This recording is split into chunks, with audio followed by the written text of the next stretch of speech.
Damon révèle s'être senti sans talent et inutile quand il était en Formule 1. Le trauma de Damon Hill. Terrible, c'est les traumas qui sont dévoilés au grand jour en ce moment. 30 ans se sont écoulés depuis le célèbre incident d'Adélaïde. Michael et moi, on s'entendait bien en fait, mais sur la piste, nous nous détestions. Il n'était pas possible d'être autrement. Si vous voulez devenir champion du monde de Formule 1, il n'y a pas de place pour les subtilités, vous devez les exploiter. Toutes ces faiblesses de votre adversaire et l'épuiser avec ça. Alors moi, je comprends pas. Parce que, pour moi, on peut pas faire la part des choses entre vraie vie et piste.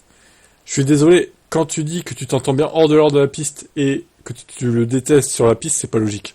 C'est comme Norris Verstappen. Verstappen peut lui faire toutes les crasses du monde sur la piste, mais dans la vraie vie, il est cool et il est sympa avec lui. Non mais, enfin, c'est de la schizophrénie là, au bout d'un moment. Il a deux personnalités en fait, le gars. Et Schumacher, c'était pareil en fait. Michael était un maître des jeux psychologiques. Il m'a fait sentir que j'étais inutile et sans talent. C'est aussi ce qu'il disait à la presse. Comme il gagnait beaucoup de courses à l'époque, il n'y avait aucune raison de pas le croire. Ouais, mais c'est pas bien de faire ça, désolé. C'est pour ça aussi que je détestais Schumacher. C'était un manipulateur. Je dirais que Schumacher était plus fourbe que Verstappen, qui lui est plus bourrin, au final. Peut-être moins manipulateur, Max, mais ça reste pas moins un crasseux sur la piste, quoi. Bref, Damon Hill qui nous reparlait de son époque contre Schumacher.